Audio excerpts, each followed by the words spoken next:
우리는 좁은 문으로 들어가서 예수 그리스도 우리 주님이 좁은 문이시니까, 양의 문이시니까 우리는 좁은 문으로 들어가서 그 다음부터 우리가 좁은 길을 선택하는 자들이라 그랬습니다. 근데 좁은 길이 좁고 협착한 길이기도 하고 실제적으로 선택하는데 많은 제약이 따르고 스스로 많은 것을 포기해야 되기도 하고 내려놔야 되기도 하고 이게 괴로운 길이라고 그랬습니다. 그러니까 이 길을 찾는 사람이 당연히 적을 수밖에 없다. 그 처음부터 예수님이 가르쳐 주셨던 길입니다. 즉 이제 예수님 따르기로 작정한 제자들에게 하셨던 말씀입니다. 앞으로 어떤 일이 일어날지 잘 몰라요. 근데 예수님 따르는 길은 좁은 길이라는 거예요. 좁은 길을 스스로 선택하며, 그러니까 희생이, 포기가 많은 부분에 있어서 우리 스스로 내려놔야 할 부분이 있다는 거예요. 그러니까 예수님 믿고 따라가는데 우리 삶에는 보장이라고 하면 우리 주님이 함께 하신다는 보장은 확실히 하셨고, 아프지 않고 병들지 않고 실패하지 않고 이런 것들은 보장하지 않으셨어요. 오히려 예수님 처음부터 좁은 길을 선택하라고. 그러니까 좁은 길이 외롭기도 하고 삶 자리가 쉽지 않다는 겁니다. 처음부터 그렇게 말씀하셨어요. 그걸 얼마나 귀담아 듣고 제자들이 품고 살았는가는 좀 다른 이야기고 처음부터 그렇게 가르쳐 주셨습니다. 하나님 교회 예루살렘 초대교회가 이래저래 어려운 일들이 있었습니다. 문제의 능력이 탁월했어요. 기도하는 분들이 있었으니까, 특별히 사도들이 있었으니까요. 구제의 문제에 있어서 생겼을 때 지난주 말씀처럼 성령과 지혜가 충만한 사람들을 세워서 사도들은 기도하는 일들, 그 사람 능력 없고 말씀 전하고 준비하고 전하는 일이 집중하려고 섬기는 구제하는 일들은 교회가 선택해라. 그래서 성령도 지혜로 충만하고 칭찬받을 만한 사람들 7명 택하라고. 사도들이 교회에 선택하라고 해서 7명을 선택해서 안수했습니다. 그래서 우리가 말하는 이제 집사, 교회 직분이 생겨난 거죠. 사도들 대신해서 교회 내 성도들을 돌보는 사역을 그들이 잘 감당하고 교회가 안정이 되어지고 더 힘이 많아졌다라고 기록하고 있으니까요. 그런데 그 중에 이제 우리 한 사람, 스테반이라는 그 사람을 우리가 스테반 집사님 만나게 되었는데, 그 이름이 헬라어 이름이라 보니까 구제에서 제외됐던 사람도 있었다고 그랬잖아요. 헬라파 유대인들, 각국으로 좀 흩어져서 헬라어를 모국어로 가지고 있지만 자기가 유대인인 사람, 이 사람. 그래서 이 헬라파 유대인의 대표격으로 스테반 집사님이 선택된 것 같습니다. 인정받아 세움받았습니다. 그에게는 영적인 탁월함이 있었어요. 그래서 사도행전 6장 8절에 보면 스테반이 은혜와 권능이 충만하여 큰 기사와 표적을 민간히 행하니, 사도들처럼 사도들이 사도행전에서 보면 사도들이 민간에 백성들에게, 예루살렘 백성들에게 큰 기사와 표적 이런 걸 행했다고 그랬거든요. 그래서 사람마다 두려워하고 예수님께 돌아오는 개종한 사람들이 점점 많아졌습니다. 그런데 이 스테반은 그냥 요즘 표현은 평신도잖아요. 근데 그가 은혜가 성령이 충만하고 권능까지 있어서 사도들처럼 큰 기사와 표적을 행하는 사람이었습니다. 그럼 그러니까 이 초대교회 이 스테반이라는 사람이 얼마나 중요한 사람이겠어요. 교회 내에 어렵고 힘든 이들을 돌보는 것도 잘하고 또 영적으로도 하나님 말씀을 잘 훈련받아서 사도들에게 가르침 잘 받아서 사도들만큼 잘하는 사람이니까. 그 오카노 목사님이 25년 동안 당신이 하셨던 그 제자 훈련, 평신도를 깨운다는 그 칼 세미나에 제가 한번 2004년도에 가서 일주일 동안 훈련 받으면서 느꼈던 것은, 그 순모임 갔더니요, 솔직히 목회자인 우리보다 훨씬 더 탁월하게 잘하는 순장들 보고 정말 감동 이상의 깜짝 놀랐습니다. 토요일은 그 순에 우리가 들어가 탐방해서 두 분 목사님들이 가서 그 순 그냥 수면 많은 그냥 우리 지켜봅니다. 근데 지켜보는데 이제 옆에서 이제 노트 하는 거죠. 펜 꺼내 쓰는데 감탄이 나오는 거예요. 그러니까 같은 성도들인데 삶의 자리가 비슷하고 어려운 형편도 다 아니까 거기서 나누는 이야기 속에 감동받고 눈물 흘리는데 옆에서 저도 이렇게 보고 있는데 너무너무 대단한 거예요. 평진도가 영적으로 하나님 말씀에 대해서 잘 훈련받았으니까 그래서 삶을 나누는 것도 탁월한 거예요. 그러니까 은혜가 되는 거예요. 솔직히 제가 그때 부목사 이제 처음 하면서 많이 부족했지만 제가 이거는 보통 일이 아니다 싶을 정도로 정말 잘하더라고요. 그 순장들이 대단해요. 그리고 이제 오후에는 점심 먹고 가서 이제 우리가 인도를 합니다. 그러면 그 순 가서 인도하면 그 순장이 체크리스트가 있어요. 그래서 순장이 인도하는 거 보고 이제 체크합니다. 그래서 쭉 문항 나중에 이제 돌려줘요. 그러면 이제 우리가 했던 거 거기 체크 다 돼 있어요. 부끄러울 만큼 거기 이제 점수까지 딱 나오거든요. 그때 참 훈련 받으니까 여러분 훈련 받으면 영적 탁월함이 이렇게 생길 수 있는. 스테반 집사님도 어디서 뭐 공부를 했겠어요? 사도들이 가르침 받았어요. 그랬는데 그를 통하여서 기적과 표적이 나타났다니까요. 그러니까 초대교회 정말 중요한 사람입니다. 오래도록 예루살렘 초대교회 교회를 섬기는 사람이어야 되는 거예요. 근데 그가 안타깝게 오늘 본문에 우리가 읽은 사건 통해 안타깝게 순교 죽임을 당하고 말았습니다.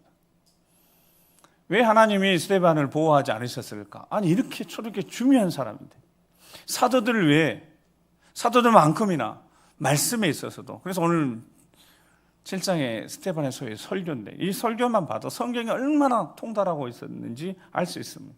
그러니까 초대교회 위에서는 스데반은 오래 있어야 되거든요. 즉 하나님이 지켜주셔야 하잖아요.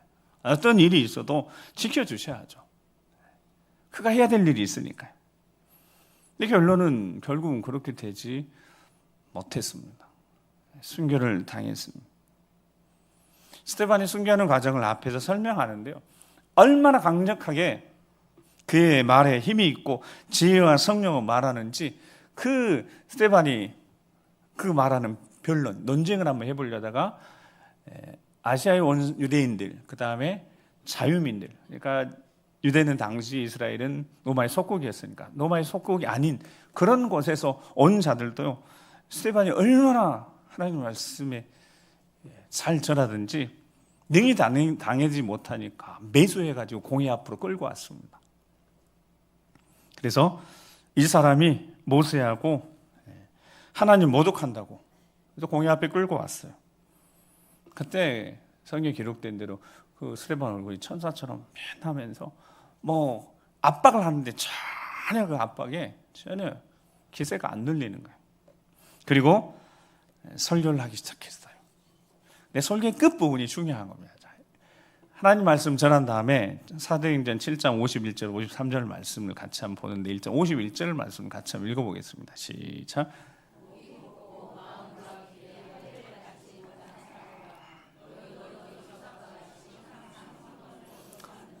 아멘. 자, 공회 앞에서 그러니까 대제사장이 있고 바리새인 서기관을 포함한 예루살렘 공회가 있어요.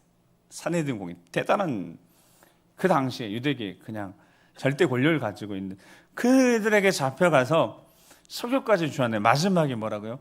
목이 곱고 여러분 이 표현은 보통 구약에서 선지자들이 외치는 이 목이 곱고 뼈약한 족속 할 때 하나님이 선지자를 보내셨을 때 선지자는 하나님 기름 부어 세우신 자들이잖아요. 그들 영적 권위가 있잖아요.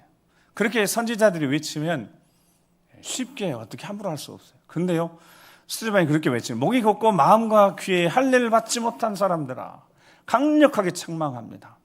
마음과 귀에 할례를 받지 못했으니까 하나님 말씀을 들을 때 깨닫지도 못하고 구약의 말씀을 율법을 읽으면서도 지금 깨닫지 못하고 귀가 닫혀 있어서 하나님 말씀을 제대로 듣지 못한다는 거예요.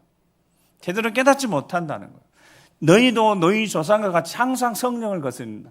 여러분 이쯤 되면 좀 선이 넘은 거죠. 스데반 집사님, 너희도 너희 조상과 같이 항상 성령을 거스른다. 이렇게까지 강력하게 메시지를 전하는 거예요. 자, 52절 보면 너희 조상들이 선지자들 중에 누구를 박해하지 아니하냐. 조상들이 선지자를 박해했으니 하나님의 말씀을 들고 전하는 깨우치고 나는 선지자들을 막 박해하고 죽이기도 했으니까 조상들이 그랬다는 거예요. 의인이 오시려 예고한 자들을 그들이 죽였고, 그러니까 메시아를 예언한 그런 선지자를 죽이기도 했고. 근데 중요한 게 뒤지. 이제 너희는 그 의인을 잡아준 자의 살인한 자가 되나니. 여러분, 이 뒤에 이제 너희는 그 의인이 누구예요? 예수님. 이제 너희가 누굴 잡아주겠다고요?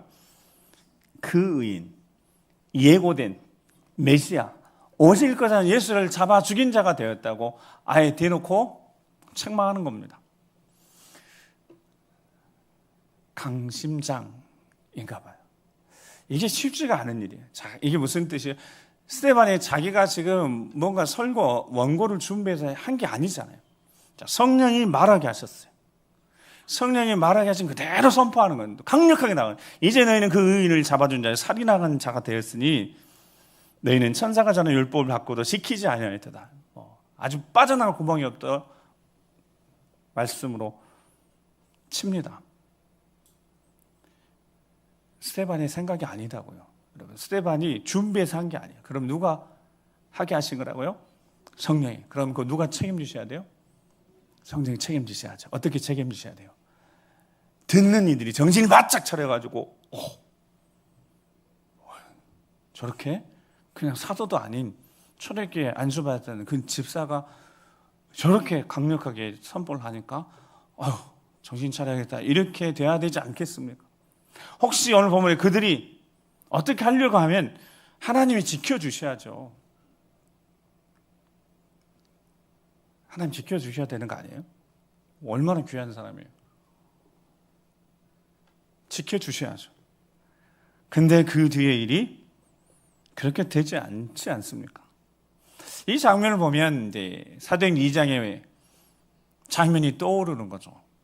오순절에 제자들이 열심히 기도하다가 갑자기 성령이 임하면서 그들 입이 열리고 각 나라 방언으로 선포할 때 16국에서 경건한 유대인들이 오순절 지키러 올라갔다가 그들의 언어로 막 들리기 시작하니까 하나님의 큰일에 대해서 이 사람들이 깜짝 놀라서 새소리 치다 조롱했는데 그때 베드로가 일어나서 설교를 하기 시작합니다. 여러분, 베드로가 설교 준비했다고요? 준비할 시간도 없고 준비할 능력도 안 되는 겁니다. 근데 그 설교를 했어요. 마치 스데반처럼 연상을. 그런데 그렇게 했을 때 사도행전 2장의 반응하고 오늘 7장의 반응이 정확히 다릅니다. 베드로가 설교했을 때 반응을 보면 사도행전 2장 36절부터 39절 말씀에 보면 그런즉 이스라엘 온 집은 확실히 알지 너희가 십자가에 못 박은 이 예수를 하나님이 주와 그리스도가 되게 하셨다. 그러니까 아까 스데반은 예수라는 단어는 안 쓰고 그 의인이라고 썼다면 베드로는 너무 정확하게 너희가 십자가에 못 박은 이 예수를 하나님이 주와 그리스도가 되게 하셨다라고 선포했다고요. 강력하게. 그랬더니 37절에 어떻게 했어요? 그들이 이 말을 듣고 마음에 찔렸어요. 근데 우리가 어떻게 할까? 어떻게 해야 되느냐? 베드로가 각각 회개하고 정신 차리고 각각 예수 그리스도의 세례를 받고 죄사함 받으면 된다. 그러면 성령의 선물을 받을 것이다. 이렇게 하고 누구든지 이 약속은 너희와 너희 자녀와 모든 먼 데 사람 곧 주 예수 우리 하나님이 얼마든지 부르시는 주 예수를 믿는 자 그 이름 부르는 자들은 모두에게 주신 것이라고 선포해서 그날에 3,000명이 주께 돌아왔다고. 베드로 사도가 전한 내용, 스데반이 전한 내용 자체가 얼마나 차이가 나겠어요. 즉 성령이 주신 말씀인데요. 말씀을 듣는 자들의 반응 자체가 달랐습니다. 사도행전 2장에는 그들이 마음에 찔려 그래서 이 찔려라는 단어가 예리한 칼로 베인 것처럼 그들의 마음이 아팠다는, 강력하게 그들을 흔들었다는 겁니다. 그래서 그들이 어떻게 해야 될지, 앞으로 어떻게 해야 될지, 그래서 그들은 좁은 길을 선택하기로 결정하고 스스로 결단하고 저렇게 그때부터 시작됐잖아요. 그런데 오늘 본문에 스데반 설교를 들은 사람들은 달랐어요. 근데 성경은 똑같이 그냥 번역했는데 단어 자체가 다릅니다. 자기 마음에 찔려하고, 오늘 본문에 마음에 찔려하고 뭐 같이 표현했지만 단어 자체가 다릅니다. 그 단어 자체가 어떻게 다르냐면, 오늘 보면 우리 마음에 찔려는요, 조각조각 톱질하다라는 뜻입니다. 그러니까 꿰뚫어서 비춰서 마음을 아프게 하고 베인 것처럼 뭔가 아픔이 있었던 게 아니라, 이거는 조각조각 톱질을 하듯이 해버려서 이 사람들이 전부 다 기대의 반응이 이제 다른 거죠. 그들이 어떻게 했어요? 스데반을 향하여 이를 갈았습니다. 분노가 그들 가운데 있었어요. 여러분, 이유가 있었습니다. 왜냐하면 스데반의 입술을 통해서 나오는 책망이, 그들이 분노로 듣고 그들이 분노한 것은 여전히 그들의 눈과 귀가 가려져 있기 때문이에요. 즉, 하나님 말씀은 베드로 설교, 스데반의 설교 동일합니다. 그 말씀들은 인간의 우리의 죄악을 보게 하고 우리 자신을 보게 하는 건데, 이 사람들은 자신을 책망하는 스데반을 보고 분노하고 이를 가는 겁니다. 하나님 말씀은 그런 능력이, 어떤 능력이냐면 드러내게 하시는, 우리의 죄악을 철저하게 드러내게 하시는 하나님 말씀의 능력입니다. 비치고 어두움을 드러내게 하십니다. 죄인임을 깨닫게 하십니다. 이게 하나님 말씀이다. 그러니까 사도행전 2장의 베드로 설교를 들은 이들은 자신의 마음에 찔려서 죄인임을 깨달았고, 우리가 어떻게 할까 회개해야 되는지 그 길이 명확해졌는데, 이 사람들은 마음밭이 준비가 안 된 거죠. 그러니까 분노한 겁니다. 즉, 하나님 말씀의 역사가 그들과 나타나지 않는 거죠. 근데 하나님 말씀이 어떻게 역사하는지 우리가 너무 잘 아니까요. 자, 하나님 말씀 어떻게 역사하는지 한번 점검하고 가겠습니다. 히브리서 4장 12절 13절 말씀 같이 한번 읽겠습니다. 시작.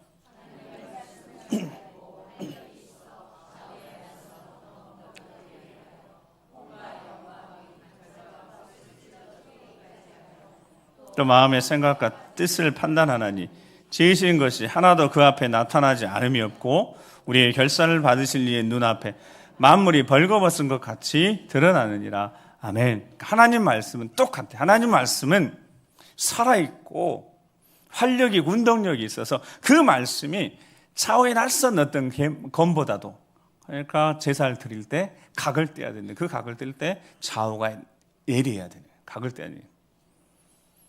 그렇게 그런 칼과 같이 혼과 영과 관절 골수를 찔러 쪼개기까지, 그렇게 하나님의 말씀은 생각과 마음을 다 드러나게 하신다는 거예요.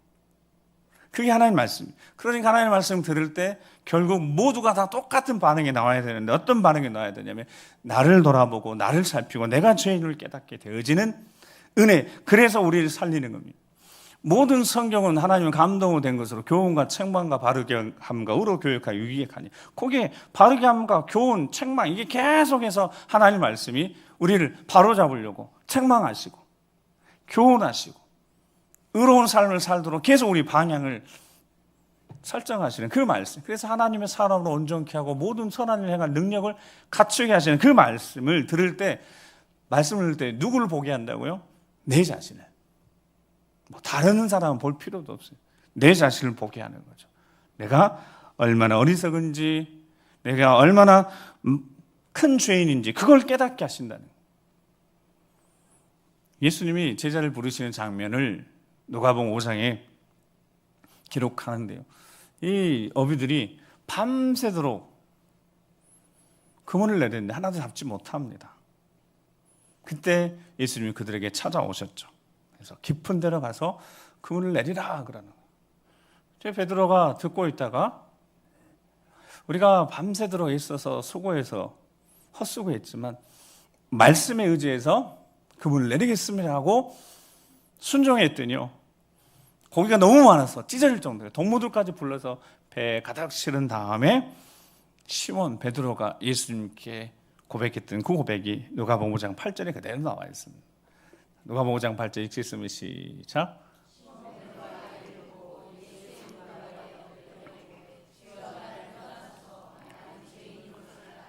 아멘. 말씀이신 예수님이 다가오시니까, 빛이신 예수님이 다가오시니까 어떤 일이 생겼다고요? 어떤 고백이 나타났다고요? 내가 주인임을 알게 됐어요. 아니 말씀 순종해서 고기 잡은 것뿐인데, 여러분 밤새는 헛수고한 그들에게 고기를 잡아주셨어요. 그러니까 고백이, 어떤 고백이 나와야 되겠어요, 여러분? 무슨 고백을 해야 돼요? 감사해야죠. 감사합니다. 감사합니다. 밤새 헛손질하고 헛수고했는데 말씀 순종했더니 이렇게 대박 났어요. 감사합니다. 또 한 번 오십시오. 또 한 번. 아니면 항상 좀 같이 계십시다. 이래야 되는 거 아니에요? 뭐라고 고백했다고요? 따라서 한번 주여, 나를 떠나서서 나는 뭐라고요? 죄인입니다. 여러분 반응이 이상하잖아요. 이상한 거 아니에요? 가득, 배에 가득 고기가 찼어요. 그러니까 막 정신이 들떠가지고 대박, 이분의 말 들었더니 인생 대박 났다고 막 기뻐해야 되는데, 베드로가 어떻게 반응해요? 주여, 나를 떠나서서 나는 죄인입니다. 여러분, 베드로가 무슨 죄를 지었을까요? 모릅니다. 우리 죄는 졌겠죠. 살면서 제일 나이도 많았으니까. 근데 그게 아니잖아요. 빛이 오니까, 빛이신 예수님 다가오니까 다 드러나 버렸으면 내가 죄인이다. 그러니까 나를 떠나소서, 내가 죄인입니다. 여러분, 말씀이 그렇다고. 말씀이, 그러니까 스데반의 말씀을 전해서, 하나님의 말씀을 그가 전한 것도 아니고 그 생각 전한 걸 그대로 전했는데 어떤 결과를 가져왔다고요? 그들이 마음이 찔려가지고 부글부글 해가지고 스데반을 잡아 죽이고 맙니다. 이 과정 속에요, 막 분노하는 과정 속에 가만히 장면을 보면 스데반 집사님은 동요가 없어요. 뭔가 막 흔들림이 없어요. 오히려 50절에 보면 보라, 하늘이 열리고 인자가 하나님 우편에 서신 것을 보노라. 지금 이 이야기를 하고 있어요. 지금 영안이 열려서 지금 상황은 사람들이 옷을 벗기 시작하는 거예요. 자기 겉옷을 벗고 죽이려고. 근데 원래 절대 죽이면 안 돼요. 투석형. 로마 함부로 그렇게 못하면. 예수님도 죽이고 싶어서 못 죽였대요. 그러니까 빌라도에게 찾아서 억지로 십자가에 내달라고 억지로 했잖아요. 여러분, 이렇게 하면 안 되는 겁니다. 당시 그렇게 하면 안 되는 거예요.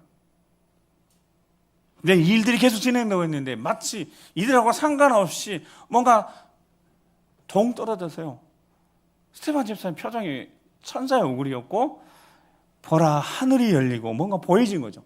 인자가 하나님 우편에 서신, 그 인자가 예수님 보게 된 거예요. 예수님 서셔서 이렇게 팔 벌리고 계시는 듯한 이 장면, 정확히는 모르지만 그렇게 우편에 서서 이렇게 서서 자신을 마치 마주하는 장면을 보는데요, 이 장면이 하늘의 비밀이잖아요. 여러분, 하늘의 비밀이잖아요.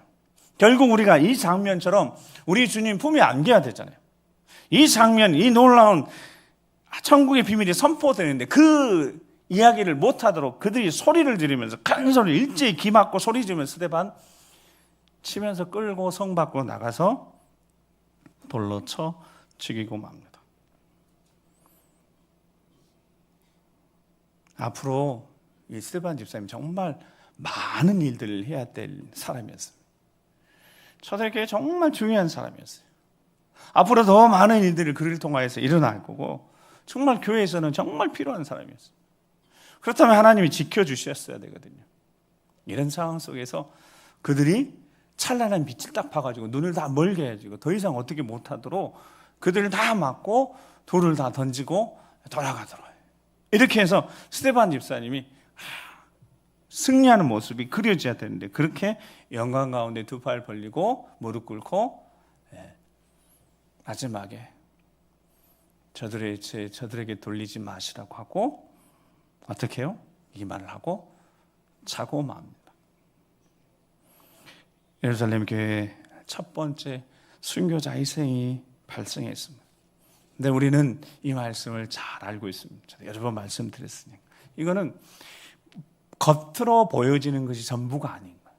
여러분, 겉으로 보여지는 것은 지금 나머지 사람들, 그 성난 사람들은 겉으로 보여지는 것도 실은 자신이 보는 거 다가 아니잖아요. 지금 스데반 집사님은 그 얼굴 하나 표정 일그러지지 않고 뭔가 지금 성령 충만한 가운데 그 모습 보지만 그게 전부가 아니잖아요.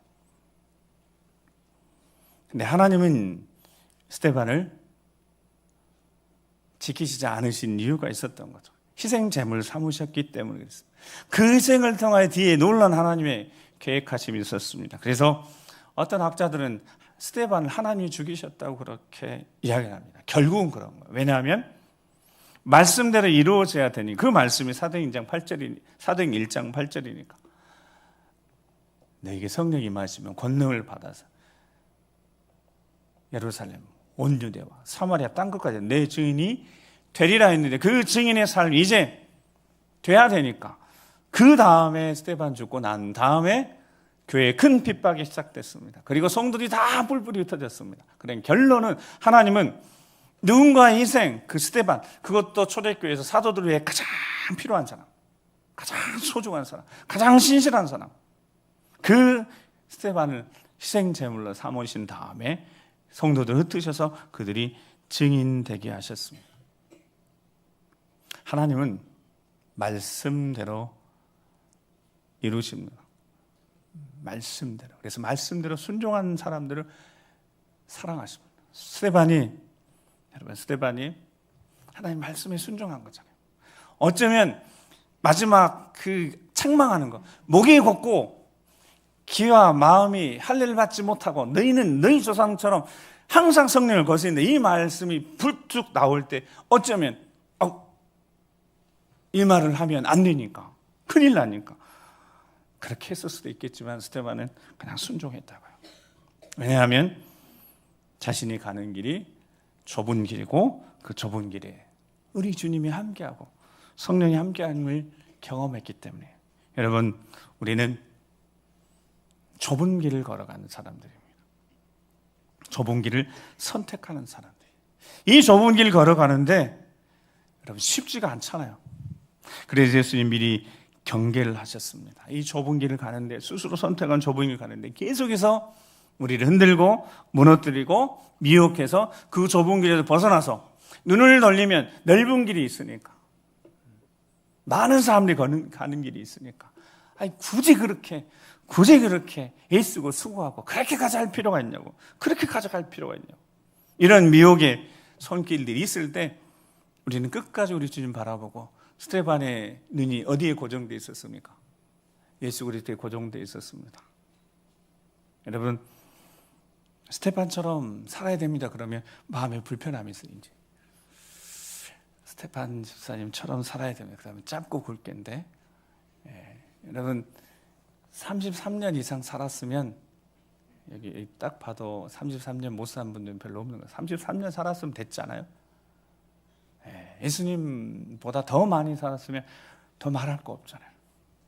스데반의 선택, 여러분, 우리가 스데반의 선택을 해야지 마지막 세대를 끝까지 좁은 길 걸어갈 수 있습니다. 스데반처럼 좁은 길을 선택해야죠. 그래서 끝까지 이 길을 걸어가야죠. 근데 끊임없이 좁은 길을 걸어가는 우리에게 흔드는 일들이 있다고요. 그래서 예수님이 말씀하셨던 겁니다. 경계하라고. 어떤 경계를 하라고 하셨냐? 마태복음 7장 15절에 거짓 선지자들 삼가라. 그리고 양의 옷을 입고 너희에게 나오나 속에는 노력하는 일이 있다고. 그래서 겉이 중요한 것이 아니라 열매로 사람들을 알게 될 것이니까 좁은 길을 걸으면서 우리가 미혹당하지 않고 끝까지 좁은 길을 잘 걸어갈 수 있도록 어떻게 해야 되냐고 우리 주님 미리 말씀하셨어요. 열매로 아니까 분별하라는 거예요. 고린도후서 6장 14절에 18절 말씀에 보면, 너희는 그래서 믿지 않는 자와 멍에를 어떻게 해요? 함께 믿지 말라. 의와 불법이 어찌 함께하며 빛과 어둠이 어찌 사귀며 그리스도와 벨리알이 어찌 조화되며 믿는 자와 믿지 않는 자가 어찌 상관하며 하나님의 성전과 우상이 어찌 일치하리요. 우리는 살아있는 하나님 뭐라고요? 성전이다. 같이 가도 멍에를 매다 보면 결국 어떻게 된다고요? 성전과 우상이 어떤 결과를 가져온다고요? 일치돼 버리는 거예요. 좁은 길을 걷는 이들에게는 결코 있어서는 안 될 일이라고 말씀하며, 우리는 살아계신 하나님의 성전이라고 말씀하고 17절에 너희는 그들 중에 나와서 어떻게 해요? 나와서 따로 있고 부정한 것 만지지 말고 스데반처럼 끝까지 우리 시선 주님께 다 고정하고 그 길을 걷지 않으면 수많은 사람들이 가는 길, 그 길 함께 가다가 그들과 멍에를 같이 메고 가다가 멸망당할 수 있으니, 그래서 마태복음 21장에 나더러 주여 주여 하는 자마다 다 천국에 들어갈 것이 아니고 다만 하늘에 계신 내 아버지 뜻대로 행하는 자라야 들어가리라. 아멘. 말씀 마칩니다. 여러분, 짧고 굵게 이런 표현 종종 쓰지만 스데반요, 생각해보면 가장 귀하게 쓰임 받을 때 하나님이 불러가셨어요. 모르겠어요. 왜 불러가셨는지. 우리 삶에 종종 이런 일이 잘 모르겠습니다. 근데 한 가지 확실한 게 있습니다. 22절에 많은 사람들이 주의 이름으로, 선지자 주의 이름 귀신 쫓아내고 주의 이름 많은 권능을 행한 자들이 있었다는 거예요. 그러니까 일생을 그렇게 살았어요. 좁은 길을 걷는다고 걸었어요. 그런데 주님 이용하고 하나님 이용하고 자기 욕심대로 살았어요. 많은 사람들이 주의 이름 했다는 거 다 근거 가지고 이야기했는데 주님이 모른다 그렇게 말씀하시는 그런 편에 우리가 서야 될 것인가, 아니면 스데반처럼 오늘 내게 주어진 삶이 생명 걸고 다른 것은 마음 뺏기지 않고 오직 예수 그리스도 바라보고 생명의 주 예수 우리 주님께 내 삶을 드리는 순교자의 삶을 선택할 것인가. 순교자의 삶을 선택하는 순간에 우리가 우리 자신을 지켜낼 수 있는 겁니다. 끝까지 믿음의 길 걸어갈 수 있는 자리 되는 것 아니겠습니까? 일평생 그래서 십자가의 길을 걸어가고 순교자의 삶을 사는 자들에게 우리 주님 주신 그 영광, 스데반에게 보여주신 그 영광, 하늘이 열리고 인자가 서서 스데반을 맞이한 것처럼 우리를 맞이하는 그 순간을 생각한다면 끝까지 흔들림 없이 좁은 길을 선택하면서 우리 주 예수 그리스도에 위해서 적당히가 아니라 온 마음과 정성을 우리 삶을 내어드리는 이렇게 승리자로 살아가는 우리 모두가 되기를 주님 축복합니다. 기도하시겠습니다. 함께 기도하시면서 주여 우리를 불쌍히 여기시고 붙잡아 주시라고, 우리 시선이 자꾸 세상의 것에 보이는 것에 자꾸 흘러가며 그곳을 향하여 가는 우리 시선 막아주시고, 우리 걸음이 분별하지 못하고 계속 흘러가는 걸음 붙잡아 멈춰 세우고 스데반처럼 하나님 말씀 앞에 자신 인생을 던져서 자신을 드려 순교의 제물 되어져 교회를 살렸던 것처럼 보이는 것이 전부가 아니라 정말 우리 하나님 앞에 인생을 드리며 나를 희생하며 그래 내 가정을 살리며 자녀를 살리며 교회를 살릴 수 있는 의의 도구로 사용해 주시라고, 붙잡아 주셔서 성령 충만케 해주셔서 제대로 순교자의 삶을 살아가도록 주여 우리를 불쌍히 여겨주시고 우리 붙들어 주시고 주여 한번 우리 기도하겠습니다. 주여 나더러 주여 주여 하는 자마다 다 천국에 갈 것이 아니라 아버지 뜻대로 행하는 자가 들어간다 말씀하셨으니 주의 이름으로 선지자로 떠나고 주의 이름으로 귀신도 떠나고 주의 이름으로 많은 권능을 행했지만 일평생을 내 영광을 위해서 하나님을 사용하며 내 입을 위해서 믿음 생활 신앙생활 하는 것이 아니라 내 주 예수 그리스도를 위해서 내 전부를 주님 앞에 온전히 드릴 수 있는 스데반처럼 순교자의 삶을 그렇게 살아갈 수 있기를 소망하며 결단하며 나아가오니 주여 불쌍히 여겨주시옵소서. 지켜주시옵소서. 우리 생각을 붙잡아 주시옵소서. 걸음을 지켜주시옵소서. 바른 길 의에게 진리게 좁은 길 제대로 걸어가며 승리자의 삶을 살아갈 수 있도록 하늘의 영광 바라보며 끝까지 변함없이 이 믿음의 길 걸어 우리 모두가 될 수 있도록 주님 붙잡아 주시옵소서. 거룩하신 아버지 하나님, 우리에게 지혜를 주시옵소서. 영적 분별을 허락하여 주시옵소서.